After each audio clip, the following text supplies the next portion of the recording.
जरूरत है, क्योंकि प्रभु से बातचीत करने का हिस्सा है, तो हमें उसमें जाने से पहले अपने आप को नम्र करना पड़ेगा, अपने सब दुनियावी सोचों को मारना पड़ेगा, अभी उन सभी ख्यालों को खत्म करना पड़ेगा जो हमें आगे नहीं बढ़ने देते। हमें दिल की गहराई से परमेश्वर के पास आना है, क्योंकि प्रभु दिल को तुच्छ नहीं जानता और उस दिल में परमेश्वर कहता है मैं खुद वास करता हूँ। तो आज हमें नम्र होना है परमेश्वर के आगे, आंखों को बंद रखना, उसका धन्यवाद करना। जिसने आकाश बनाया, जिसने पृथ्वी सजाई, जिसने आकाश बनाया, जिसने पृथ्वी सजाई। किसे कहेंगे? जिसने आकाश बनाया, जिसने पृथ्वी सजाई, जिसने आकाश बनाया, जिसने पृथ्वी सजाई। जो सर्वशक्तिमान प्रभु है, वो यहोवा हमारे अंग संग है। जो सर्वशक्तिमान प्रभु है, वो यहोवा हमारे अंग संग है। क्या कहेंगे? सेनाओं का यहोवा हमारे अंग संग है। याकूब का परमेश्वर हमारा ऊंचा गढ़ है। सेनाओं का यहोवा हमारे अंग संग है। याकूब का परमेश्वर हमारा ऊंचा गढ़ है। याकूब का परमेश्वर हमारा ऊंचा गढ़ है। याकूब का परमेश्वर हमारा ऊंचा गढ़ है। Hallelujah, hallelujah. प्रभु जी हम आपका धन्यवाद करते हैं दिन के लिए, शाम के लिए प्रभु, और इस पवित्र वचन को आपके हाथों में सौंपते हैं प्रभु जी। ये सारा कलाम आपका है प्रभु जी, और ये सारी व्याख्याएं भी आपकी हैं परमेश्वर। हम प्रभु जी आपको निमंत्रित करते हैं प्रभु जी कि आप खुद हमारे साक्षात होकर हमारे मुख से बोलिए प्रभु जी, हमारे कानों के द्वारा हमारे बीच के वचन लेकर आइए परमेश्वर। हम तो नहीं बता सकते, लेकिन आप सब बता सकते हो। इस वचन को आपके हाथों में देते हैं प्रभु जी, आपका कंट्रोल हो, आपकी सहायता हो, आपकी मदद हो परमेश्वर। हमारा हम में कुछ नहीं, केवल आपका ही हो परमेश्वर। सुनने वालों को, सुनाने वालों को, सभी को आपके हाथों में देते हैं। इस प्रार्थना को प्रभु यीशु मसीह के नाम से मांगता हूं, आमीन। Hallelujah, hallelujah. तो ये वचन में चलते हैं, और हम पिछले काफी शुक्रवारों से मत्ती रचित सुसमाचार की पुस्तक में चल रहे थे, और उसके 17 अध्याय तक हम कंप्लीट कर चुके हुए हैं। जो आज बारी है 18वें चैप्टर की बारी है। हाँ जी, 18वां चैप्टर पढ़ते हैं। मत्ती रचित सुसमाचार, नए नियम की सबसे पहली ही अंजील है, ये सुसमाचार की पुस्तक है, मत्ती की अंजील, उसका 18वां अध्याय। हाँ जी, पढ़ते हैं। स्वर्ग के राज्य में बड़ा कौन? स्वर्ग के राज्य में बड़ा कौन? ये शीर्षक है इस अध्याय की शुरुआत का, कि स्वर्ग में राज्य में बड़ा कौन होगा? बड़ा स्वर्ग के राज्य में कोई नहीं होगा। हालेलुया। परमेश्वर कहता है खुद ही, जो बड़ा होना चाहता है पहले वो, आगे आगे पढ़ेंगे हम, लेकिन थोड़ी सी उसकी इंट्रोडक्शन है कि स्वर्ग के राज्य में बड़े छोटे की बात है ही नहीं। स्वर्ग के राज्य में तो सब बराबर हैं, इस धरती के ऊपर ही है, कोई बड़ा है, कोई छोटा है, कोई कुछ है, कोई कुछ है, लेकिन प्रभु के राज्य में, प्रभु की नजर में सब लोग बराबर हैं। हालेलुया। जैसे प्रभु यीशु मसीह ने अपनी जान दी आज से 2000 साल पहले के लगभग, जब वो इजराइल में आया था, तो उसने अपनी जान दी, और उसने क्या कहा? यूहन्ना 3:16 में, मैंने जगत के लिए जान दी है। हालेलुया। उसने ये नहीं कहा मैंने सिर्फ इजराइल के लिए जान दी है, वो पूरे संसार के लिए आया। उसने किसी से भेदभाव नहीं किया, जबकि इंसान के लोग भेदभाव करते हैं, लेकिन प्रभु ने किसी से भेदभाव नहीं किया। उसी प्रकार से स्वर्ग की बात चल रही है, जहाँ से वो आया था, अब उसके राज्य की बात चल रही है। अब उसके राज्य के बारे में वो खुद बताएगा कि उसमें बड़ा कौन है और बड़ा कौन नहीं है। हाँ जी। उस घड़ी चेले यीशु के पास आकर पूछने लगे। जो यीशु मसीह के चेले थे वो यीशु से प्रश्न पूछते ही रहते थे, उनके मन में प्रश्न चलते ही रहते थे, कुछ कोई बात चलती ही रहती थी कि हम छोड़कर आए हैं, हम ये करके आए हैं, हम ऐसे कैसे चलेंगे, अगर आपके साथ रहेंगे तो घर कैसे चलाएंगे, ये सब प्रश्न उनके साथ में चलते थे। और जैसे जैसे वो प्रभु के साथ आगे आगे बढ़ते गए तो उनका उनसे सवाल हट गया, तो आगे सवाल किस पर आ गया कि एलिया का आना अवश्य है। हालेलुया। अब हम 18वें अध्याय में पहुंच चुके हैं और यहाँ पर उनके प्रश्न जो सवाल हैं कैसे हो गए हैं, प्रभु के राज्य के हो गए। और उसने क्या कहा, प्रभु चेले आए यीशु मसीह के पास और पूछने लगे, स्वर्ग के राज्य में बड़ा कौन है? स्वर्ग के राज्य में बड़ा कौन है? इस पर उसने एक बालक को पास बुलाकर उनके बीच में खड़ा अब इस किया। स्टोरी को समझना आप, प्रभु बालक को लेके आया है बीच, अगर बालक को बीच में लेके आया तो फिर वो आप क्या बन गया? अगर प्रभु एक बालक को बीच में लेके आया तो फिर वो आप क्या बन गया? एक पिता बन गया। वो समझना आप, यहाँ पर पिता और पुत्र की स्टोरी चलेगी थोड़ी सी, इसको आपने समझना है कि पिता ही कह रहा है पुत्र की जैसे बनो। जैसे उस रूप रूपांतरण का समय हुआ था कि ये मेरा प्रिय पुत्र है, इसकी सुनो। पिता ने कहा था ना, और पिता ने कैसे कहा? प्रभु में आकर, प्रभु यीशु मसीह में रूप रूपांतरण करके महिमा में आकर। और इसी प्रकार से उन्होंने क्या पूछा कि स्वर्ग के राज्य में बड़ा कौन है? लेकिन प्रभु किसको ले आया? पुत्र को ले आया, बच्चे को ले आया।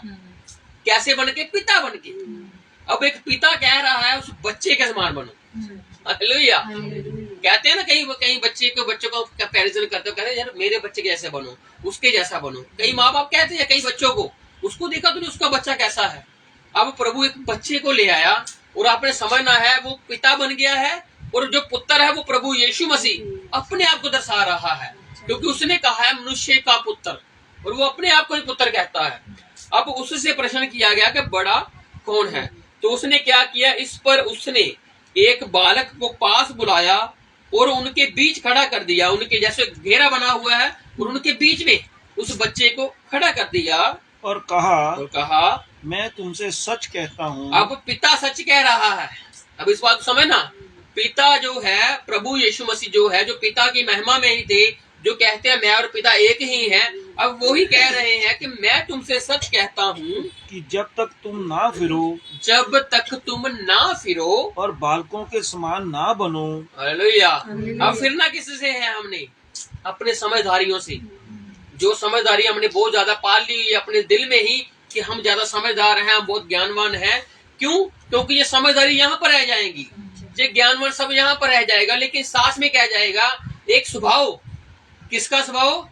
बच्चे के जैसा। और प्रभु यीशु मसीह का स्वभाव कैसा था? बच्चे के जैसा था। हालेलुया। वो एक आज्ञाकारी बच्चा था अपने पिता का। हमने देखा था ना, उसने कहा मैं खोई हुई भेड़ों को ढूंढने आया।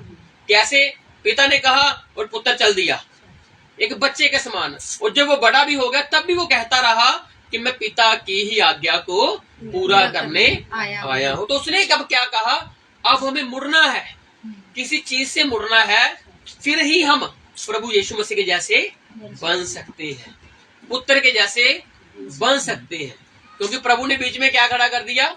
बच्चा खड़ा कर दिया। उसने क्या कहा? इस बच्चे के जैसे बनो, जो समझदार नहीं है बस इसको जो खाना मिलेगा ये वही खाएगा, अगर नहीं पसंद होगा तो नहीं खाएगा, है ना। बच्चे का स्वभाव ऐसा होता है, लेकिन हम में वो स्वभाव होना चाहिए यीशु मसीह के जैसा। उसने किसी चीज की परवाह नहीं की। प्रभु ने आखिर तक, जब तक उसको मारते रहे, उसको कुचलते रहे, जब तक उसकी आखिरी सांस तक नहीं गई, तब तक भी उसके ऊपर तशद्दुद किए जा रहे थे वो लोग उस बच्चे के ऊपर। लेकिन उस बच्चे ने आह तक नहीं की। उस बच्चे ने आखिर तक क्षमा मांगी कि हे पिता इन्हें क्षमा कर, ये नहीं जानते ये क्या कर रहे हैं। और पिता ने उसी बच्चे को उस क्रूस के ऊपर रख दिया कि जो अब उस बच्चे के जैसा बनेगा। समझ रहे हो? इजराइल जो है ना, पूरे देश का, जो पूरे वर्ल्ड का क्या है, सेंटर है, वो बीच में खड़ा कर दिया उसको कि अब इसके जैसे बनो, पुत्र के जैसे बनो, बच्चे के जैसे बनना है। हालेलुया। प्रभु चिन्ह देता है साथ साथ में कि हमने बनना कैसे है। बच्चे तो कोई आजकल तो झूठ भी बोलते हैं, बच्चे पता नहीं क्या क्या करते हैं, लेकिन प्रभु अपनी उदाहरण दे रहा है कि मेरे जैसे बनो। क्योंकि पिता ने क्या कहा? पुत्र की सुनो। अब वो पुत्र बच्चे को लेकर आ रहा है, उसने कहा इसके जैसे बन जाओ, मुड़ो, अपने विचारों से मुड़ो, अपने उस चीजों से मुड़ो जो आपको आगे बढ़ने नहीं दे रही है, और उन चीजों के ऊपर आ जाओ जैसे प्रभु यीशु मसीह ने किया है। उसने क्या कहा, फिरो और बालक के समान बनो। जब तक तुम ना फिरो और बालकों के समान ना बनो, बच्चों के जैसे ना बनो, तुम स्वर्ग के राज्य में प्रवेश नहीं करने पाओगे। यीशु मसीह के जैसे जब तक हम नहीं बनेंगे, समझ ना। यीशु मसीह ने क्या कहा, स्वर्ग का दरवाजा मैं हूँ, और बिना मेरे द्वारा को स्वर्ग में एंटर नहीं हो सकता है। तो हमें अगर उसके एंटर करना है तो उसका रूप लेना पड़ेगा, समझ रहे हो। चाबी क्या, वो असली चाबी थोड़ी, ऐसी जो चाबी नहीं, उसके हमें स्वभाव लेना पड़ेगा, उस पुत्र का, उस बच्चे का स्वभाव आएंगे जब हमारे में, तो प्रभु खुद ब खुद हमें बदल डालेगा। हालेलुया।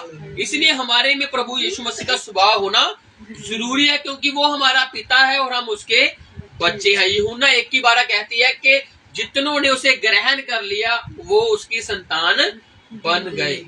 अब हम उसकी संतान है तो हमें हमारे बीच में उस पिता के गुण होने जरूरी है। तो इसलिए उसने कहा अगर तुम बच्चों के समान नहीं बनोगे, अगर तुम मेरे जैसे नहीं बनोगे, तो तुम स्वर्ग के राज्य में प्रवेश नहीं करने पाओगे। हाँ जी। जो कोई अपने आप को इस बालक के समान छोटा करेगा, हाँ जी, वह स्वर्ग के राज्य में बड़ा होगा। एक उदाहरण है, छोटा करना है। बच्चा छोटा होता है ना, उसको बच्चा चाहे जितनी मर्जी सियानी बातें करे, अच्छी बातें करे, हम फिर भी क्या कहते हैं, बच्चे ने कर दी। अगर गलती करेगा बच्चे ने कर दी, अगर कोई अच्छी बात करेगा तो बच्चे ने कर दी। ऐसा ही है ना, हम बच्चे को सिर्फ लाइट लेते हैं कि वो ऐसा ही है, लेकिन उसमें एक चीज है कि उसको हम एक चीज और कहते हैं कि वो छोटा है। गलती कर देगा तो छोटा ही है, बच्चा है, कोई माफ कर दो। अगर वो सियानी बात कह देगा तो अब ये बड़ा हो गया, लेकिन है छोटा ही जी, है ना। इसलिए ये जो छोटापन है ये हमारे में होना बहुत लाजमी। जितने मर्जी बड़े बन जाए हम लोग, जितने मर्जी बड़े हो जाए, हमारा कद जितना मर्जी ऊंचा हो जाए, हम चाहे उम्र में जितने मर्जी बढ़े जाए, हमारी एज जितनी मर्जी बढ़ जाए, लेकिन हमारे में उस पिता का आज्ञाकारी बच्चा ही बने रहना की जरूरत है हमें। हालेलुया। अब प्रभु यीशु मसीह चले गए और वो एक पुत्र के समान हमारे बीच में रह रहे हैं। अब हमने पुत्र के समान उस पिता का आज्ञाकारी बच्चा बनना है। जैसे उसने कहा हमने वैसे ही कार्य को करना है। थोड़ा समय लगेगा, थोड़ा टाइम लगेगा, लेकिन हमने करते ही जाना है। एक ना एक दिन हम मंजिल पर जरूर पहुंचेंगे।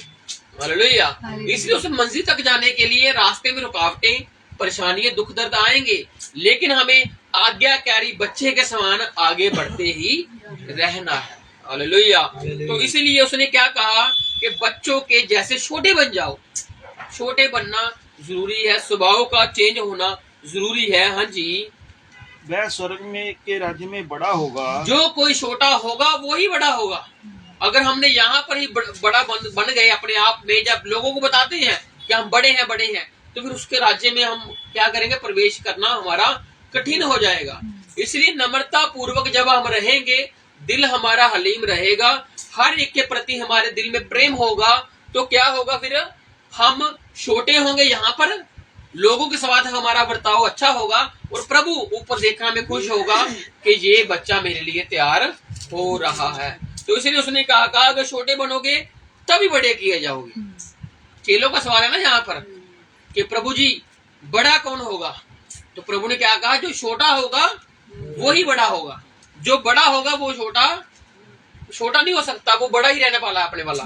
इसलिए छोटा होना जरूरी है, दिल को नम्र करना जरूरी है, स्वभाव का बदलना जरूरी है, प्रेम प्यार में आना जरूरी है, मेल मिलाप में आना जरूरी है। इसलिए हम परमेश्वर के लिए बन सकते हैं। हाँ जी। और जो कोई मेरे नाम से हाँ जी एक ऐसे बालक को ग्रहण करता है वह मुझे ग्रहण करता है। देखो अब आपको थोड़ी स्टोरी समझ आएगी। जो मैंने कहा था ना कि प्रभु यीशु मसीह एक पिता का रूप निभा रहे हैं और जो बच्चा है वो पुत्र बन रहा है।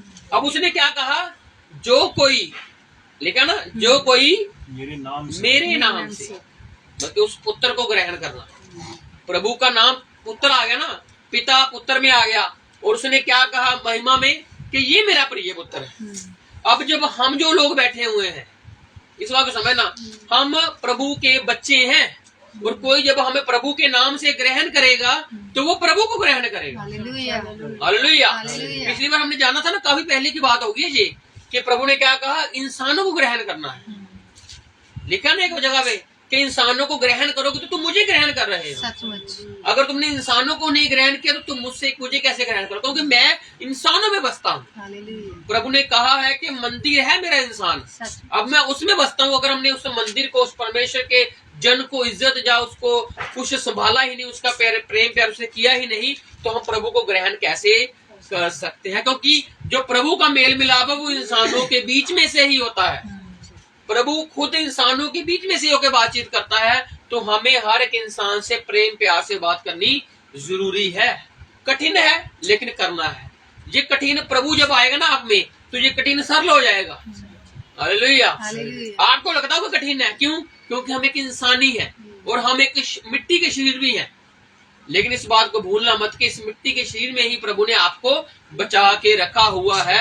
अगर उसने आप पर दया की है तो आपका फर्ज भी बनता है आगे पर दया करना। हालेलुया। इसलिए दया का होना, नम्रता का होना जरूरी। प्रभु ने इसलिए कहा, अगर कोई बच्चे को ग्रहण करेगा मेरे नाम से तो मैं भी उसे ग्रहण करूंगा, क्योंकि पिता ने ही कहा है, जो यीशु मसीह को ग्रहण करेगा वो मुझे ग्रहण करेगा।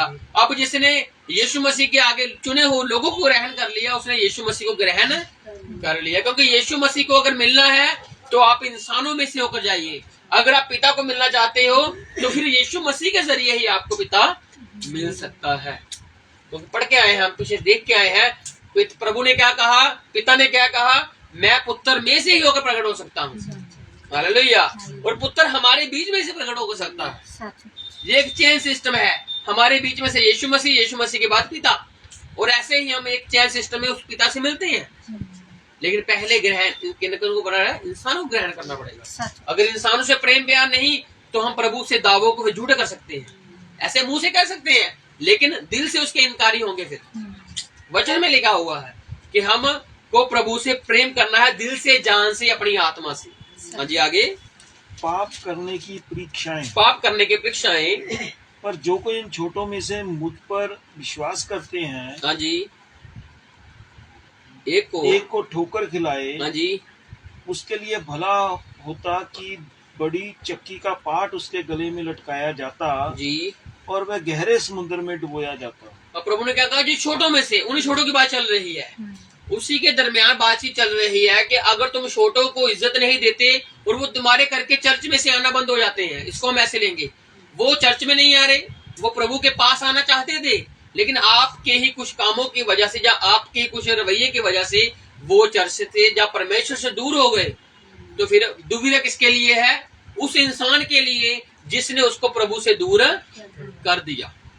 इस बात को समझना आप, प्रभु किसी न किसी रीति से उस इंसान को बचा लेगा, लेकिन उसका क्या होगा जिसने किसी चीज से किसी इंसान को ठेस पहुंचा दी, अपने बोलने से या किसी चाल चलन से भी किसी को ठेस पहुंचा दी, तो उसका इंसान, प्रभु कहता है कि अच्छा होता कि वो गले में अपने पाट डालता और वो चक्की का पाट डालकर समुद्र में जा गिरता, क्योंकि उसकी सजा यही है, क्योंकि उसने प्रभु के लोगों को जोड़ने की बजाय तोड़ने का काम किया। चर्च में मेल मिलाप की बजाय क्या किया? अलग करने का काम किया। तो प्रभु अलग करने में विश्वास नहीं रखता, प्रभु जोड़ने में विश्वास रखता। पतरस प्रभु के साथ था, वो हमेशा अलग की बातें करता था, प्रभु मैं तुझे मत देने दूंगा, प्रभु मैं उसका कान काट दूंगा। उसने किया भी, कान काट दिया, लेकिन प्रभु ने जोड़ा। हालेलुया। प्रभु ने इंसानों को तो जोड़ा, लेकिन प्रभु ने उस कान को भी जोड़ दिया जो काटा गया।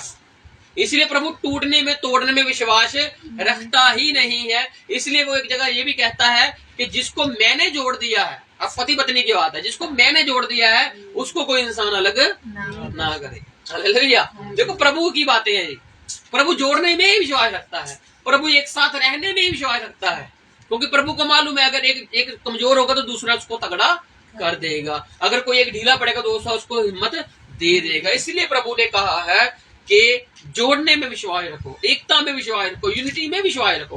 हाँ जी। ठोकरों के कारण संसार पर हाय, ठोकरों के कारण संसार पर हाय, ठोकरों का लगना अवश्य है, ठोकरें लगेंगी, ये वजह सीधा कहता है, लेकिन कुछ ठोकरें अच्छी भी होती हैं। इस चीज को भी समझना आप, आगे जाकर प्रभु ये कहेगा कि ठोकर जिनके कारण लगते हैं उन पर हाय है, लेकिन कोई ठोकरें ऐसी होती हैं जिससे लगकर इंसान बदल जाता है, जिससे लगकर इंसान परमेश्वर में आ जाता है। हालेलुया। वो ठोकरें अच्छी हैं, लेकिन जो ठोकर लगकर प्रभु से दूर हो गया किसी की वजह से, तो वो ठोकर उस इंसान के लिए क्या है? फिर हाय का काम करती है। हाँ जी, ठोकरों का लगना अवश्य है, लगना अवश्य है, पर हाय उस मनुष्य पर हाय उस मनुष्य पर जिसके द्वारा ठोकर लगती पर है। जिसके कारण ये काम होता है। अगर अच्छी लगेगी तो फिर हाय नहीं है, अगर ठोकर लगकर वो इंसान दूर हो गया प्रभु से, लोगों से नफरत करने लगा आपके कुछ रवैये की वजह से, तो फिर आपके ऊपर प्रभु सीधा सीधा हाय ही भेजता है। आप जितनी मर्जी प्रभु की बातें करते रहो, लेकिन आपने किसी न किसी इंसान को जोड़ने के बजाय तोड़ डाला, तो आपके ऊपर या मेरे ऊपर या किसी इंसान के ऊपर भी जो ये कार्य करता है, प्रभु उसके ऊपर फिर क्या करता है, अपनी इसको नाजिल करता है, फिर वो श्राप को नाजिल करता है। वो जो करना नहीं चाहता, लेकिन उसको फिर वो करना पड़ता है, क्योंकि वो चाहता है कि आप उसके प्रेम में बने रहिए। हाँ जी, यदि तेरा हाथ या तेरा पाँव तुझे ठोकर खिलाए जी, तो उसे काट कर फेंक दे। हाँ जी, टुंडा या लंगड़ा होकर जीवन में प्रवेश करना तेरे लिए इससे भला है, हाँ जी, कि 2 हाथ या 2 पाँव रहते हुए तू अनंत आग में डाला जाए। अब प्रभु इंसान के विषय में बात कर रहा है। अगर किसी इंसान को प्रभु के राज्य में जाने के लिए या प्रभु के चर्च में जाने के लिए कोई चीज रुकावट बन पा रही है जो जिससे नहीं जाने पा रहा, तो मन में जाना जरूरी है, ना कि आपके उस काम को करना जरूरी है जो आपको प्रभु से दूर लेकर जा रहा है। प्रभु को मेल मिलाप में विश्वास रखता है ना, वो अपनी कलीसिया से, अपने चर्च से किसी इंसान को दूर करके खुश नहीं होता। इसीलिए वो किसी इंसान के लिए ऐसे शब्द बोल रहा है कि अगर किसी इंसान का हाथ या उसके पाँव उसको ठोकर खिलाते हैं, तो इससे अच्छा यही है कि वो उसको काट डाले, वो सीधा सीधा मेरे घर में आए, जिसकी वजह से वो जीवन में प्रवेश कर जाएगा, टूंडा कर जाएगा, तो क्योंकि उसका जीवन बच जाएगा ऐसा काम करने से। इसलिए प्रभु ये कह रहा है, ये नहीं कि वो कह रहा है आप सच में काट दीजिए, वो आपके माइंड के कंट्रोल को कह रहा है। जो आपका माइंड कहता है हमने चर्च में नहीं जाना, हमने चर्च इसलिए नहीं जाना, हमने चर्च इसलिए नहीं जाना, प्रभु कहता है कि आप अपनी क्या कहता है कंट्रोल को लाकर आप चर्च में जाइए। प्रभु क्षमा करने के लिए बैठा हुआ है। हालेलुया। हमें लगता है हमने ये कर दिया हम नहीं जा सकते, हमने ये कर दिया नहीं जा सकते। नहीं भाई, ये आपकी सोच है, ये आपका माइंड का क्या है, सिस्टम है, लोचा है। लेकिन प्रभु हर एक इंसान को चाहता है वो किसी न किसी रीति से मेरे घर में आ जाए। जब वो घुटने टेकेगा तो मैं उसको क्षमा प्राप्ति दे दूंगा। हाँ जी, यदि तेरी आंख तुझे ठोकर खिलाए, ये भी उसी बात पर है। अगर आंख की कहती है कि हमने आज ये कर लिया है, वो कर लिया और हम परमेश्वर के घर में नहीं जा सकते, तो प्रभु कहता है तू अपने माइंड को सेट कर, क्योंकि वो आंख निकालने को सच में नहीं कह रहा, वो एक आपके उदाहरण के जरिए बता रहा है कि आप ऐसा कीजिए, आप चर्च में तो जाइए, आप संगति में तो बैठिए, आप दुआ तो कीजिए, आप घुटनों को तो टेकिए। कोई भी चीज हमें परमेश्वर के राज्य में जाने से रोक नहीं सकती है। क्या तलवार, क्या गरीबी, क्या अमीरी, क्या भूख, कुछ भी नहीं। उसी प्रकार से क्या हमारे हाथ, क्या हमारे पांव, क्या हमारी आंखें, ये हमें प्रभु के राज्य में जाने से रोक नहीं सकती हैं। बस एक बात है, प्रभु के राज्य में जाइए तो सही, प्रभु के भवन में जाइए तो सही। हम अपने दिमाग की कश्मकश में फंस जाते हैं, लेकिन प्रभु कहता है मेरे घर में आओ। हालेलुया। माफी मांगो मैं दूंगा, क्षमा मांगो मैं दूंगा। मैं किसी लिमिट में बंधा हुआ परमेश्वर नहीं, मैं तो हर एक इंसान को क्षमा करने वाला परमेश्वर हूँ जी। तो उसे निकाल कर फेंक दे, उसे निकाल कर फेंक दे। काना होकर जीवन में प्रवेश करना तेरे लिए इससे भला है, यस, कि 2 आंख रहते हुए तू नरक की आग में डाला जाए। इसलिए अगर हम सोचते हैं कि हमारी आंखों ने ये कर दिया, हमारे हाथों ने, पाँव ने ये कर दिया, तो हम सोचते हैं कि हम चर्च में नहीं जा सकते, हम ये नहीं कर सकते। लेकिन प्रभु कहता है फिर तुम नरक में जाओगे अगर तुम परमेश्वर के भवन में आने ही नहीं पाओगे। उन चीजों को मारना पड़ेगा, उन चीजों को तोड़ना पड़ेगा, खत्म करना पड़ेगा, जो हमारे माइंड के प्रोग्राम को क्या करते हैं, खराब करते हैं। और हमें ये बताते हैं कि आज चर्च नहीं जाना क्योंकि ये हो गया है, आज चर्च नहीं जाना क्योंकि वो हो गया है। लेकिन प्रभु कहता है सब छोड़ दो, मेरे भवन में आओ, किसी भी रीति से आओ। कहीं ये ना हो कि आपके दिमाग की चीजें आपको नरक की तरफ ले जाएं। इसलिए आप चर्च में जाओ, क्योंकि प्रभु चाहता है कलीसिया में बने रहो, कलीसिया के वचन में बने रहो, प्रभु के साथ बने रहो, क्योंकि प्रभु कलीसिया में ही होकर काम करता है जी। खोई हुई भेड़ का दृष्टांत, खोई हुई भेड़ का दृष्टांत। देखो तुम इन छोटों में से किसी को तुच्छ ना जानना। देखो बात छोटों की चल रही है, शुरुआत हाल में चैप्टर से हुई थी ना, छोटे को जो ग्रहण करेगा मेरे नाम से। अब प्रभु उन छोटों को लेकर ही बात कर रहा है, उन बच्चे को लेकर बात कर रहा है। हालेलुया। मतलब प्रभु अपनी ही बात को लेकर आ रहा है, मुझे ही ग्रहण करो, मुझे ही ग्रहण करना है। हालेलुया। तो इस प्रकार क्या प्रभु का, देखो तुम इन छोटों में से किसी को तुच्छ ना जानना, क्योंकि मैं तुमसे कहता हूँ, क्योंकि मैं कहता हूँ कि स्वर्ग में उनके दूत यस मेरे स्वर्गीय पिता का मुंह सदा देखते हैं। हालेलुया। ये हमारे दूत खड़े हैं ऊपर परमेश्वर के राज्य में। इस बात को समझना आप। प्रभु ने क्या कहा था यूहन्ना 14 में? यूहन्ना 14 में प्रभु ने क्या कहा था? यूहन्ना 14 बताइए कोई जना, यूहन्ना 14 में प्रभु ने क्या कहा था? अब इस दूत को लेकर ही वहां पर चलेंगे। यूहन्ना 14 में प्रभु ने एक बात कही थी और वो बात आपके साथ जुड़ी हुई है। हाँ जी, नहीं यूहन्ना 14 वो तो 3:16 है ना, 14 चैप्टर में कुछ कहा है प्रभु ने, मैं जाता हूँ। कहता ना प्रभु, मैं जाता हूँ और तुम्हारे लिए वो वहां पर घर नहीं बना रहा, वो आपके प्रति रूप को ही वहां पर रख रहा है। जब हमने यहाँ पर शरीर छोड़ना है तो हमने उस शरीर में एंटर करना है। हालेलुया। इसलिए हम कहते हैं ना कि हमारा शरीर आत्मिक कब हो जाता है, वो प्रभु ने ही शरीर तैयार किया हुआ। जब संगति में हम आराधना करते हैं ना, तो वो शरीर हमारे बीच में होकर आराधना करवाता है, क्योंकि यही ऊपर खड़ा होता है पिता के साथ, पिता की महिमा हमारे जरिए ही वहां पर करता है। प्रभु यीशु मसीह खुद कहते थे ना कि मैं यहाँ पर चल रहा हूँ, और पिता भी ऊपर वैसे चलता था। जैसे जैसे प्रभु ने कार्य किए वैसे वैसे पिता ऊपर कार्य कर रहा था। कहने का मतलब पिता पुत्र में होकर कार्य कर रहा था। वैसे जैसे आज हम कार्य कर रहे हैं, तो हमारे जो स्वर्गदूत खड़े हैं ऊपर, जो दूत हैं प्रभु के सामने, जैसे आज हम यहाँ पर बैठे हैं, वहां पर भी ऊपर एक आराधना चल रही है, वहां पर भी ये सब कुछ देखा जा रहा है। क्योंकि उसने क्या कहा ना, क्योंकि इनको छोटे को के दूत मेरे स्वर्गीय पिता का मुंह सदा देखते रहते हैं। हालेलुया। जिनको आप ठोकरे खिलाते हो, जिन इंसानों को आप बुरा भला बोलते हो, वो उनके दूत खड़े हुए हैं ऊपर। इसलिए ध्यान से प्रभु ने कहा इंसानों को ग्रहण करो मेरे नाम से। अगर प्रभु के नाम से ग्रहण किया है तो आप वह ग्रहण भी हो चुका है। अगर ग्रहण नहीं किया तो प्रभु प्रभु कर रहे हैं। प्रभु फिर ही कहता है मैं तुम्हें जानता ही नहीं, जो तुम मुझे हे प्रभु कहते हो। हाँ जी आगे। क्योंकि मनुष्य का पुत्र खोए हुए को बचाने आया है। प्रभु क्या करने आया है? बचाने आया है, मारने नहीं आया है। अगर वो तब बचाने आया तो वो अब भी बचाने ही आता है।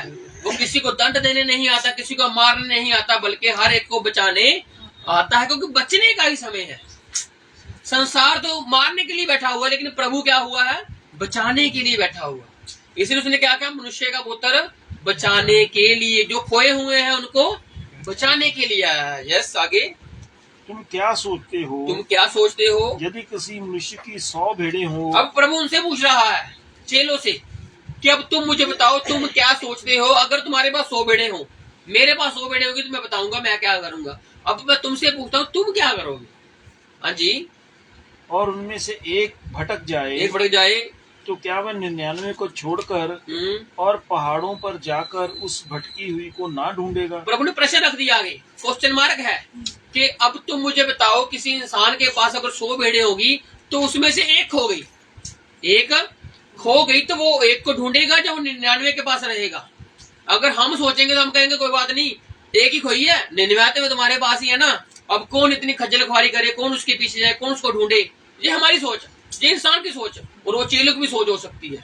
लेकिन प्रभु ने कहा जो 99 है वो तो मेरे पास ही है, वो कहीं नहीं जाने वाली, लेकिन मैं उस खोई हुई को ढूंढूंगा। हालेलुया। इसीलिए प्रभु खोई हुई लोगों को ढूंढता है। जो उसके पास है वो तो उसके पास ही है, वो कहीं नहीं जाने की। जो जाने की है कहीं और, फिर प्रभु उनको ढूंढने खुद ब खुद जाता है, क्योंकि प्रभु किसी को नहीं चाहता वो खोए, वो सबको चाहता है वो बचा ले। हाँ जी। और यदि ऐसा हो कि उसे पाए जो एक खो गई है, 99 उसके पास है, लेकिन वो एक को ढूंढने जाता है। अब प्रश्न रख रही हो, प्रश्न का जवाब प्रभु यीशु मसीह दे रहे हैं। अगर वो ऐसा हो जाए तो एक के ढूंढने जाता है, उसको पा भी ले, तो मैं तुमसे सच कहता हूँ, फिर मैं तुमसे सच कहता हूँ कि उन 99 भेड़ों के लिए जो भटकी नहीं थी इतना आनंद नहीं करेगा। जो भटकी नहीं उनके लिए क्या करेगा खुशी? उनके लिए तो खुशी ऑलरेडी है, समझ रहे हो? एक स्टेप लग चुकी है उनके ऊपर, वो पक्के ही है। उनका आनंद कहीं जाने वाला नहीं है, वो पक्के आनंद में बने हुए, पक्का प्रभु में बने हुए हैं। अब प्रभु कहता है जो खोई हुई वापस मैं लेके आऊंगा, उसका आनंद उतना ही बनेगा जितना उनमें है, लेकिन उनके लिए आनंद नहीं होगा। क्यों? क्योंकि जो खोया है आनंद उसके लिए करूंगा मैं, जैसे उस झाड़ू पुत्र के साथ हुआ। जानते ना स्टोरी, जो उसके पास था बड़ा बेटा, उसकी उसे मरवाने की, जब उसके बड़े बेटे ने उससे गुस्सा किया, उससे पिता से, लेकिन जब उसको छोटा मिला, खोया हुआ, फिर उसने आनंद किया। और उसने बड़े ने कहा कि प्रभु पिता, तूने मेरे साथ कभी ऐसा आनंद किया ही नहीं, क्योंकि वो तो उसके साथ ही था, वो भटका ही नहीं था। प्रभु आनंद उसके साथ नहीं करेगा जो भटका नहीं है। जो भटका है प्रभु उसके साथ आनंद करेगा, क्योंकि जो भटके नहीं है ऑलरेडी प्रभु का उनके साथ आनंद बना हुआ है, वो तो उसके ही है, वो कहीं जाने के नहीं है। इसलिए प्रभु कहता है फिर मैं उनका आनंद वैसे नहीं करूंगा जो 99 बची हुई है। हाँ जी, जितना कि इस भेड़ के लिए करेगा, फिर उतना आनंद नहीं करेगा जितना उस खोई हुई भेड़ के मिल जाने पर आनंद करेगा। हाँ जी, ऐसा ही तुम्हारे पिता की जो स्वर्ग में है। अब देखो प्रभु क्या कहता है, पिता को बार बार बीच में लाता है, क्यों? क्योंकि उसका आज्ञाकारी बच्चा है। हालेलुया। हम प्रभु यीशु मसीह को बीच में बार बार क्यों लाते हैं? क्योंकि हम उसके आज्ञाकारी बच्चे हैं। हालेलुया। हम किसी और को नहीं ला सकते बीच में, क्योंकि हम उस पिता के हैं, प्रभु यीशु मसीह के हैं। जैसे प्रभु बार बार पिता का जिक्र करता है, क्योंकि वो उसका आज्ञाकारी बच्चा है और उसकी जिक्र को करता है। उसने क्या कहा, ऐसा ही तुम्हारे पिता की जो स्वर्ग में है, यह इच्छा नहीं कि इन छोटों में से एक भी नष्ट हो। उसकी इच्छा नहीं है कि कोई नष्ट हो। हमारी इच्छा होती है कि जब बर्बाद होता तो हो जाए। समझ रहे हो? क्यों? क्योंकि हम बच्चे ही हैं। हमें बात बात में रूठना आता है, हमें बात बात पर जिद्दें करने आती हैं, हम बच्चे हैं ना। लेकिन प्रभु हमें क्या सिखाता है, पिता हमें क्या सिखाता है कि ग्रहण करो। हालेलुया। इंसानों को ग्रहण करो, क्योंकि इंसानों को ग्रहण करने से क्या होगा, प्रभु नहीं चाहता वो नष्ट हो, हम चाहते हैं वो नष्ट हो जाए। समझो इस बात को। इसलिए उसने क्या कहा, पिता की जो स्वर्ग में है ये इच्छा नहीं कि इन छोटों में से जो इंसान है, प्रभु के जो चुने हुए जो लोग हैं, इन छोटों में से कोई भी इंसान ना, प्रभु इंसानों को छोटे कह रहा है। समझ बात को। प्रभु पूरे संसार को क्या कह रहा है, छोटे में से। ये नहीं चाहता है कि वो कोई नाश हो जाए, वो नाश नहीं चाहता, वो तो लोगों को कल्याण चाहता है, भला चाहता है। इसलिए उसने संसार से ऐसा प्रेम किया कि उसने अपना इकलौता बेटा दे दिया कि जो कोई उस पर विश्वास लाएगा वो नाश नहीं होगा, बल्कि सदीपक जीवन पा लेगा। क्यों? क्योंकि पिता की ये इच्छा है कि कोई इंसान मरे ना, सब प्रभु में बच जाए। अगर कोई इंसान अपनी गलती से मरता है तो वो उसकी गलती है, लेकिन प्रभु चाहता है हर एक इंसान को बचाना। हर एक के पास अवसर है, हर एक के पास मौका है। हाँ जी।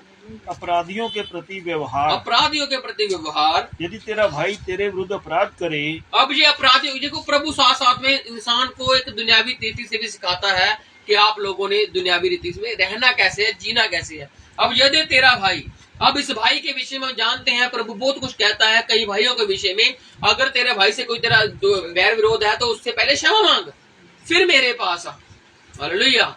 तो हम स्वर्गीय प्रार्थना में जब करते हैं तो उसमें एक बात कहते हैं, क्या कहते हैं, जैसे हमने, पहले हम अपनी बात करते हैं, जैसे हमने अपराधियों को क्षमा किया। और प्रभु ने भी पहले क्या कहा था, यदि मैंने अपराधियों को क्षमा किया।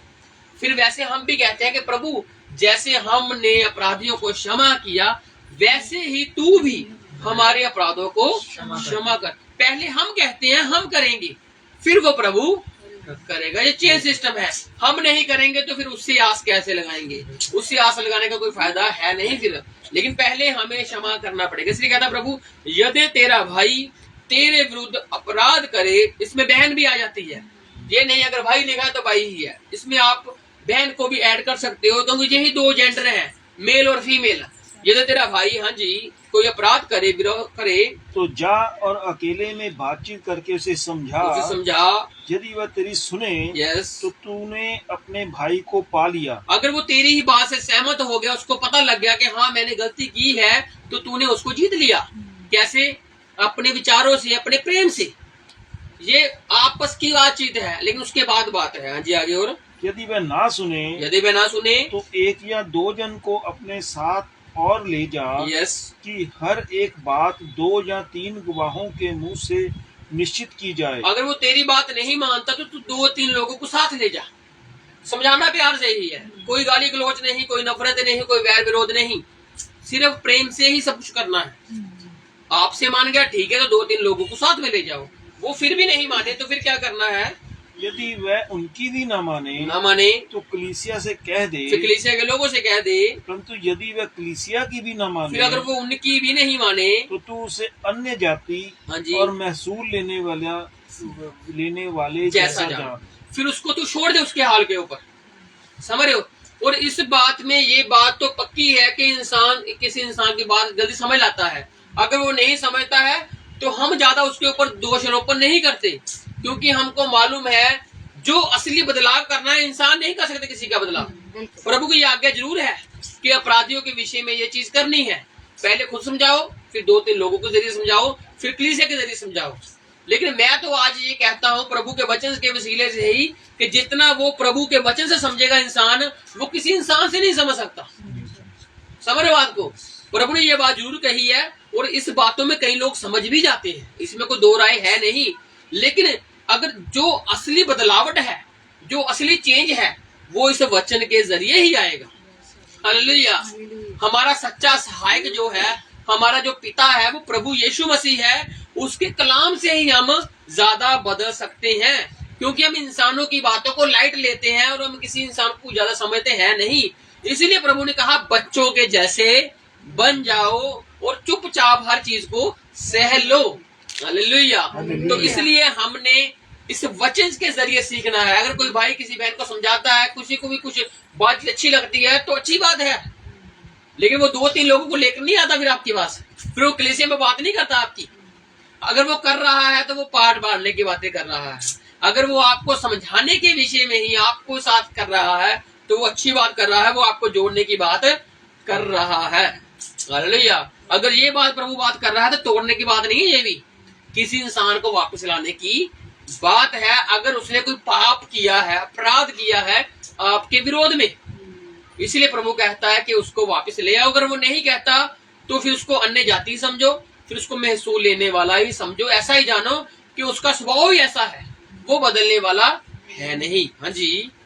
रोकना और अवसर देना, किसी चीज को रोकना और किसी चीज को मौका देना। हाँ जी। मैं तुमसे सच कहता हूँ, मैं सच कहता हूँ, जो कोई तुम पृथ्वी पर बांधोगे यस वह स्वर्ग में बंधेगा, वो स्वर्ग में बंधेगा। और जो कुछ तुम पृथ्वी पर खोलोगे हाँ जी, वह स्वर्ग में खुलेगा, वो स्वर्ग में खुल जाएगा। हालेलुया। इसीलिए अपने शब्दों को तोल कर बोला कीजिए, क्योंकि आपके शब्द ऐसे होते हैं जो प्रभु के राज्य में रुकावटें डालते हैं।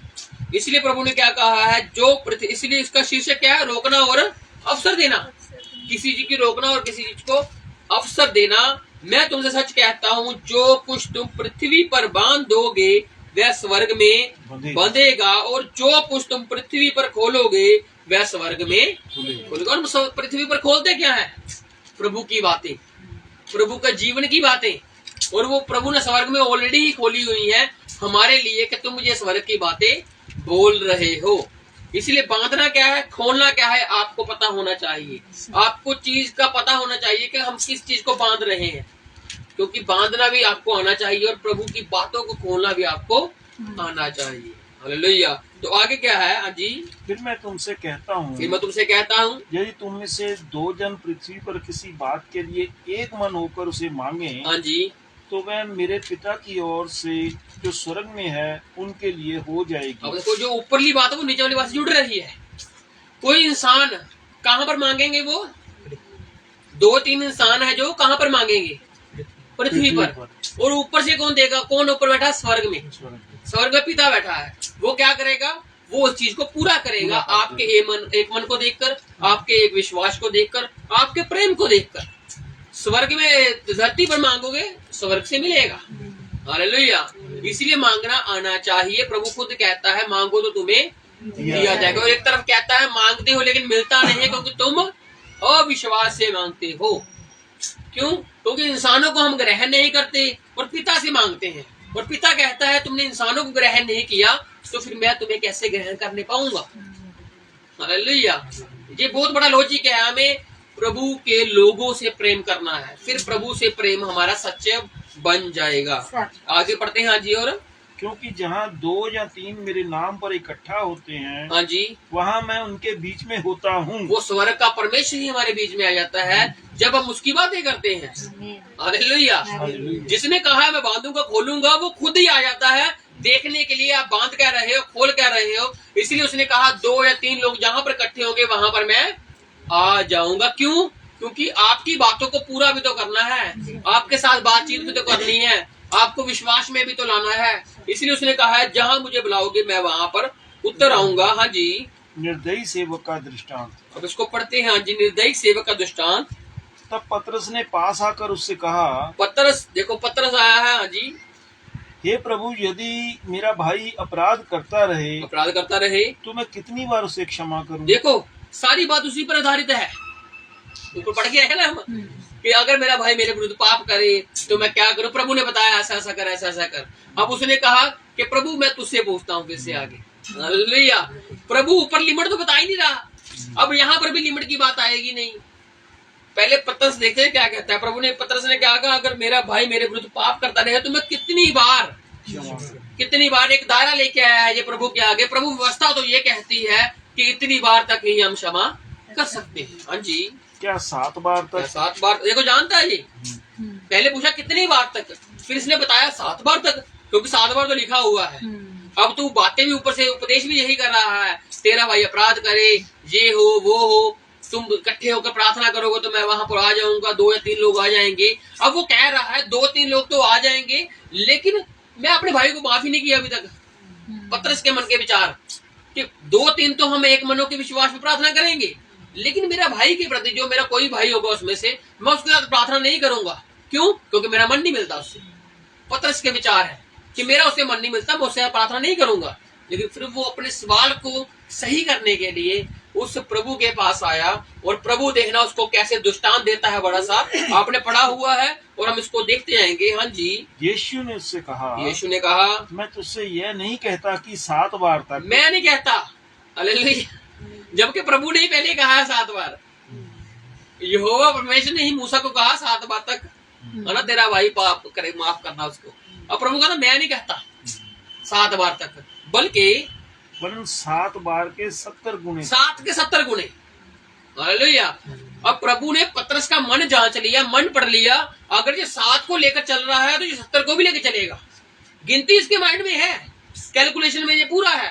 मछली पकड़ता है, इसको मालूम है कब निकलना है, कब जाना है, कब जाल फेंकना है, टाइम का पूरा प्रबंधक है, इसको सब मालूम है कि गिनती क्या चीज होती है। पढ़ा लिखा चाहे ना हो, लेकिन गिनती में ये निपुण है। आज कई इंसान होते हैं ना जिनको कैलकुलेटर की जरूरत भी नहीं होती, वो पढ़े लिखे नहीं होते, लेकिन उनका तजर्बा बोलता है, जो उन्होंने बचपन में स्किल्स लिए हैं, तजुर्बे लिए हैं। हालेलुया। पढ़े लिखे लोगों को कैलकुलेटर की जरूरत पड़ जाती है। पतरस को मालूम था, प्रभु को मालूम था कि पतरस के मन में गिनती चल रही है। 7 बार पूछा है तो ये कुछ करेगा, अब इसको 70 का 70 बताऊंगा तो ये फिर भी कुछ करेगा, ये 70 काउंट कर लेगा, और उसके बाद फिर से कहेगा मेरे पास आएगा वैसे लेके, प्रभु 70 बार हो गया, अब बता कुछ ऐप्स के आगे भी है। हालेलुया। अब देखना प्रभु उसको उसके कहने से पहले ही, उसके सोचने से पहले ही, उसके समझने से पहले ही एक ऐसी कहानी बता देगा जिससे पतरस प्रसन्न हो जाएगा और उसके सारे गिले शिकवे दूर हो जाएंगे। हाँ जी, इसीलिए स्वर्ग का राज्य। अब प्रभु क्या कह रहा है? उसी अपराध को लेकर, उसी क्षमा प्राप्ति को लेकर, उसी गिनती को लेकर कह रहा है स्वर्ग का राज्य अनलिमिटेड है, वो गिनतियों में है ही नहीं। हाँ जी, उस राजा के समान है, उस राजा के समान है जिसने अपने दासों से लेखा लेना चाहा, जिसने अपने दासों से लेखा लेना चाहा। जब वह लेखा लेने लगा, जब वो लेखा लेने लगा तो एक जन उसके सामने लाया गया, हाँ जी, जो 10,000 तोड़े का कर्जदार था। अब हम इसको पढ़ते ही चलेंगे क्योंकि आपको स्टोरी समझ आ जाएगी। गिनती की बात हुई है, पतरस ने क्या कहा? 7 बार माफ करूं। प्रभु ने कहा मैं कहता हूँ 7 बार नहीं बल्कि 7 का 70 बार। अब प्रभु गिनती को ले आया बाद में, लेकिन प्रभु को मालूम था कि पतरस गिनतियों में फंसने वाला इंसान है। तो प्रभु ने क्या कहा? स्वर्ग का राज्य उस राजा के समान और स्वामी के समान है जिसने चाहा कि मैं लोगों के अपराधों को देखूं। अब समझ ना बात को। अब वो लेखा लेने लगा ना, अब उसने सोचा कि मैं लोगों का लेखा लूं, और उसमें से एक मनुष्य आया जिसका 10,000 कर्जा था। किसके ऊपर? स्वामी ने लेना था, 10,000 कर्जा लेना था। कहने का मतलब समझना पूरी बात किसको? हाँ जी, जबकि चुकाने को उसके पास कुछ ना था। 10,000 लेने हैं लेकिन चुकाने को कुछ नहीं है। अब पतरस ने किसी को माफ करना है, लेकिन वो आगे इंसान कुछ नहीं कर सकता उसके लिए, बस वो माफी ही मांग सकता है। हालेलुया। समझना बात को। पतरस जिस इंसान के विषय में माफी देनी है, अब वो इंसान माफी ही मांग सकता है। अब उसके लिए कुछ कर नहीं सकता पीछे जाकर, जो उसने उसका पीछे बिगाड़ा, जो उसने पीछे उसका खराब किया। अब पतरस क्या कर सकता है? पतरस के लिए वो इंसान पीछे जाकर कुछ सही नहीं कर सकता, सिर्फ उसके पास माफी है कि मुझे माफ कर बस। हालेलुया। अब हमारे प्रति भी किसी इंसान ने गुनाह किए होंगे, अब हम उनके पीछे कहीं या पीछे हट कर गया, पहले जाके तू ये करके आ, अब वो कैसे करेगा? कर ही नहीं सकता। पीछे जाकर कोई इंसान सही कर ही नहीं सकता। हमें तो आज की उसकी माफी को एक्सेप्ट करना है, आज को उसके पश्चाताप को एक्सेप्ट करना है। हालेलुया। पीछे जो उसने कर दिया कोई बात नहीं, अब आगे क्या करेगा उस पर निगाह रखनी है। हालेलुया। अब क्या हुआ, उसने क्या कहा कि एक इंसान ने 10,000 देने से तोड़े, लेकिन उसके पास देने को कुछ नहीं है। लेकिन मालिक ने तो लेना है ना, मालिक लेना चाहता है, लेकिन उसके पास देने को कुछ नहीं है। तो उसके स्वामी ने कहा यह और इसकी पत्नी और बाल बच्चे और जो कुछ इसका है सब बेचा जाए और कर्ज चुका दिया जाए। अब स्वामी क्या कह रहा है? स्वामी कुछ चाहता है उससे कुछ कहे, लेकिन जब तक वो कहेगा नहीं तब तक स्वामी अपने उस क्या कहते हैं रोब के ऊपर पड़ा हुआ है, अपनी उस स्वामी क्या कहते हैं उस सिंहासन की आदर मान के लिए बैठा हुआ है। उस स्वामी ने क्या कहा? इसको लो, इसकी पत्नी को लो, इसके बाल बच्चों को लो, इनको बेचकर जो दाम मिलता है, ये कहानी बता रहा है प्रभु, तो दृष्टांत दे रहा है कि इनको बेच डालो और मेरा कर्ज उतारो, मुझे तो कर्ज से मतलब है। आज आगे इस पर उस दास ने गिरकर उसे प्रणाम किया। इस चीज की कमी थी। हालेलुया। कर्जा देना है, सब कुछ बिगाड़ा है हमने किसी का, लेकिन माफी की कमी है। हालेलुया। और माफी भी कैसे मांगनी है? देखो, जैसे प्रभु ने माफ किया है ना, वैसे ही हमें भी माफ करना है। हालेलुया। कुछ बातों को माफ कर दिया, कुछ बातों को रख दिया, ये माफी नहीं है। आखिर में जाके प्रभु बताएगा कि क्या चीज है। असल में प्रभु उसके दिल में कुछ बात डालना चाहता था। किसके? पतरस के दिल में एक बात डालनी है प्रभु ने। गिनती वाली छोड़ दे, बिना गिनती पर आ। हालेलुया। इसलिए अगर हम किसी को माफ करते हैं तो पूरा माफ करना है, दिल से माफ करना है, ऊपर ऊपर से माफ नहीं करना, दिल से माफी देनी है। हाँ जी आगे। और कहा हे स्वामी धीरज धर, मैं सब कुछ भर दूंगा। तो क्षमा प्राप्ति मांग ली इसने, माफी मांगी। प्रभु मेरे ऊपर धीरज कर, मेरे ऊपर कृपा कर, मैं तेरा सब कुछ कर दूंगा। हाँ जी। तब उस दास के स्वामी ने तरस खाकर हाँ जी उसे छोड़ दिया और उसका कर्ज भी क्षमा कर दिया। हालेलुया। इस बात में सीखने वाली बात है। पतरस ने क्या कहा? 7 बार। प्रभु ने क्या कहा? 7 का 70। अब गिनती आ गई ना वहां पर। अब इस इंसान ने, प्रभु ने उसकी गिनती को खत्म करना है पतरस की। इस बात को समझना आप। इस इंसान ने कितना कर्ज देना है? 10,000 तोड़े। अब वो स्वामी कह सकता था चल तेरे 5,000 माफ हो गए, 5,000 दे दे। गिनती कर सकता ना पतरस स्वामी, चल 5,000 नहीं, चल 3,000 दे दे, 2,000 दे दे, 1,000 दे दे, चल तू एक तोड़े दे दे। गिनती कर सकता स्वामी, लेकिन गिनती नहीं आई। क्या कहा स्वामी ने? तेरा सारा कर्ज माफ कर दिया। हालेलुया। एक भी नहीं छोड़ा। 10,000 कहाँ गिनती है और उसको माफ कैसे पल भर में कर दिया। हालेलुया। ये तो बात है स्वामी की, ये तो बात है उस प्रभु की।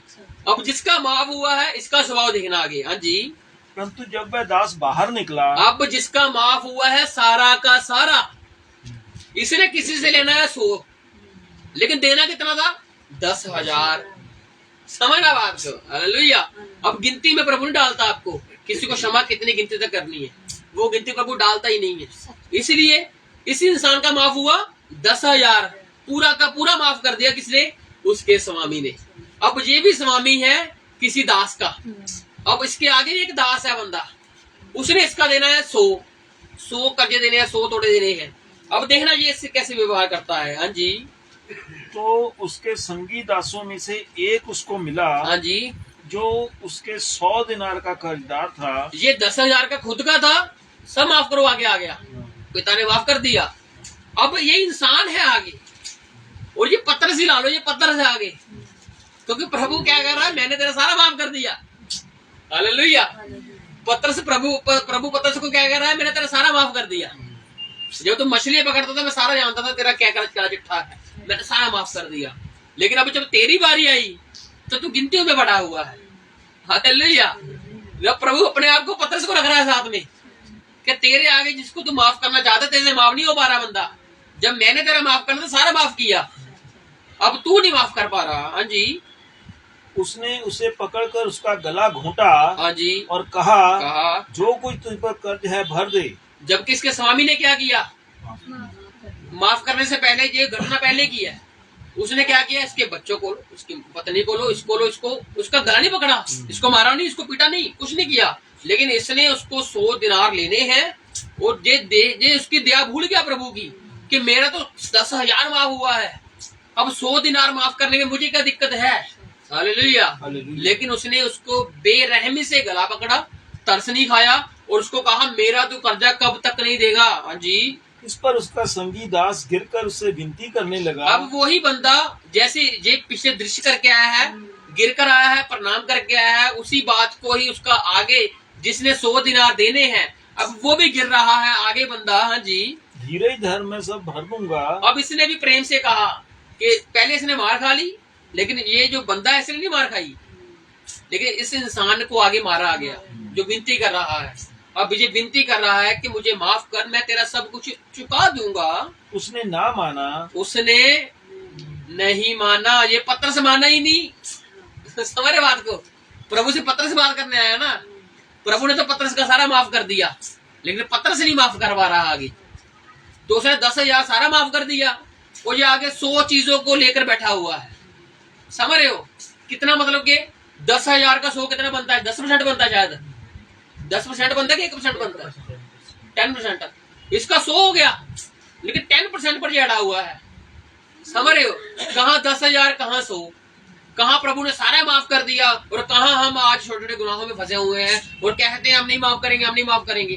प्रभु कहता है ए मूर्ख दास, मैंने तेरा सारा माफ किया, तू आगे क्यों नहीं माफ कर पा रहा, तू किसी को क्षमा क्यों नहीं कर पा रहा। अगर तुम नहीं क्षमा करोगे तो मैंने भी इसके साथ है ना आगे विवाद का होगा, इसको वापस ले लिया जाएगा, इसको वापस जेल खाने में डाल दिया जाएगा। हाँ जी। परंतु जाकर उसे बंदी गृह में डाल दिया, जैसा इसने अगले इंसान के साथ किया, लेकिन उसे स्वामी ने इसके साथ ऐसा कुछ नहीं किया, इसने किया अगले अपने बंदी के साथ। हाँ जी।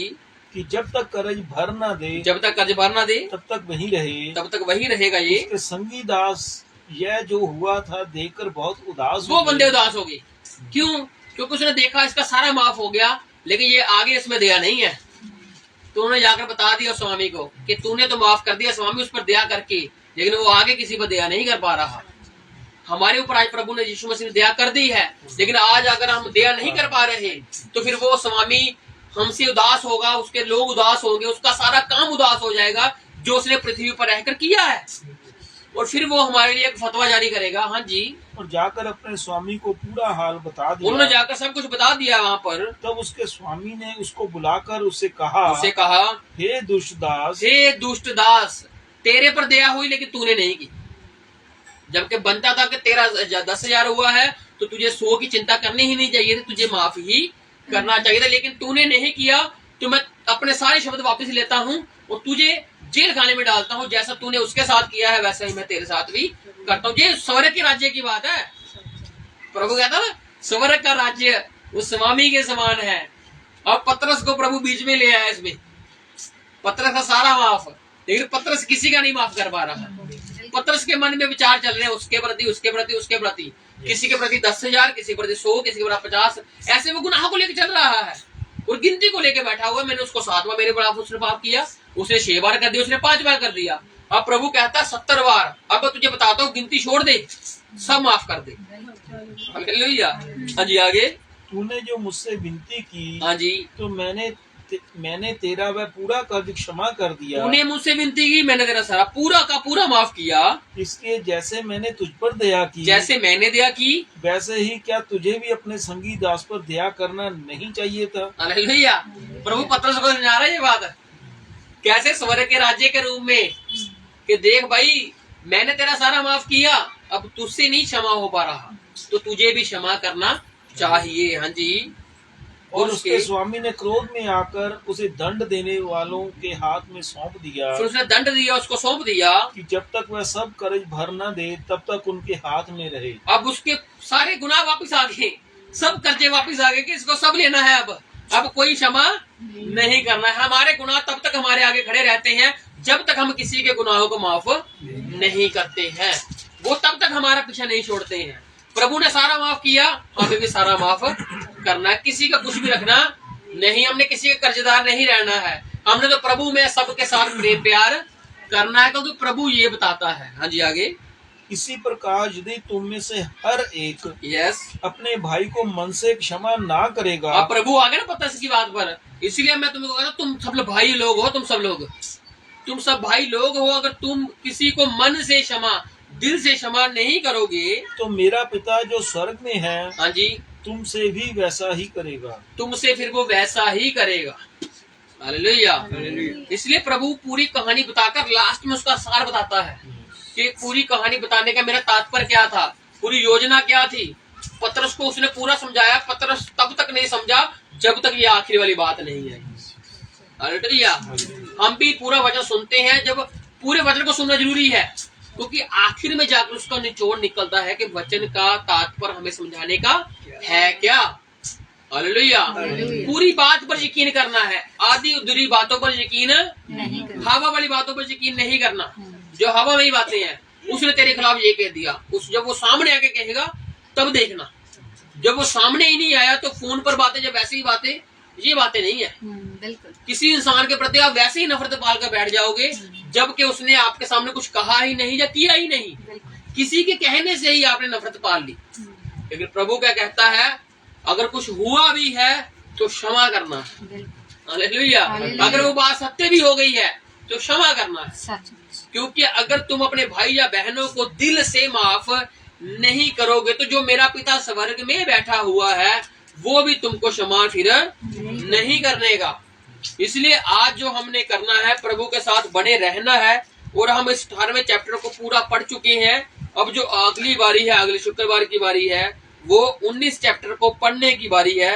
तो आज हम इस वचन को यहीं पर रोकते हैं और प्रभु के नाम से आंखों को बंद करते हैं। और आज हमने क्षमा प्राप्ति के विषय में सीखा है कि प्रभु हमें क्या सिखाता है, कैसे क्षमा प्राप्ति करनी है।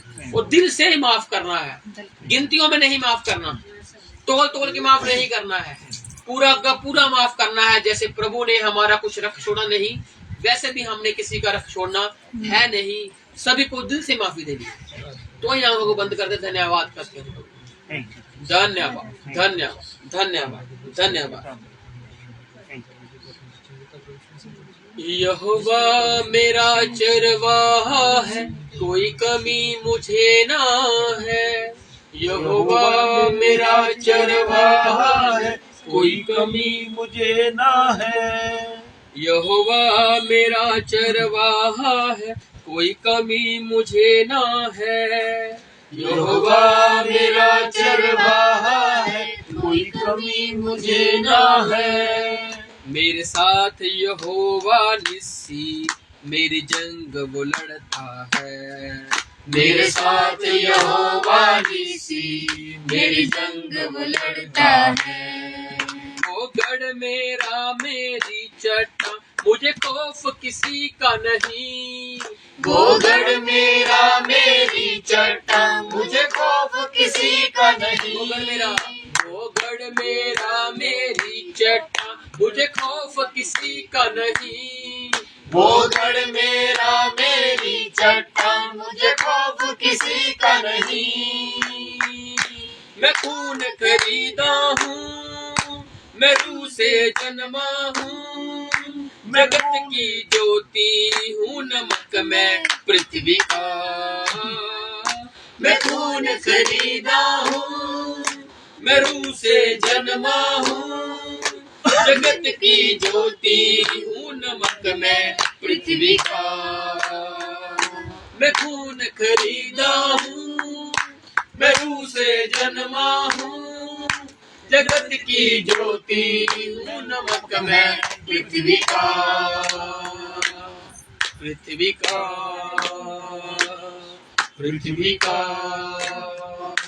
धन्यवाद तेरा परमेश्वर। Hallelujah, hallelujah, hallelujah, hallelujah. तो आंखों को बंदी रखते और स्वर्गीय प्रार्थना पाती जीत के साथ जाते हैं। हे हमारे पिता, हे हमारे पिता, तू जो स्वर्ग में है, तू जो स्वर्ग में है, तेरा नाम पवित्र माना जाए, तेरा नाम पवित्र माना जाए, तेरा राज्य आए, तेरा राज्य आए, तेरी इच्छा जैसे स्वर्ग में पूरी होती है, तेरी इच्छा जैसे स्वर्ग में पूरी होती है, वैसे पृथ्वी पर भी हो, वैसे पृथ्वी पर भी हो। हमारे दिन भर की रोटी आज हमें दे, हमारे दिन भर की रोटी आज हमें दे। और जिस प्रकार हमने अपने अपराधियों को क्षमा किया है, हमने अपने अपराधियों को क्षमा किया है, वैसे तू भी हमारे अपराधों को क्षमा कर, वैसे तू भी हमारे अपराधों को क्षमा कर, हमें परीक्षा में ना ला, हमें परीक्षा में न ला, परंतु बुराई से बचा, परंतु बुराई से बचा, क्योंकि राज्य पराक्रम और महिमा सदा तेरे हैं, सदा तेरे ही हैं।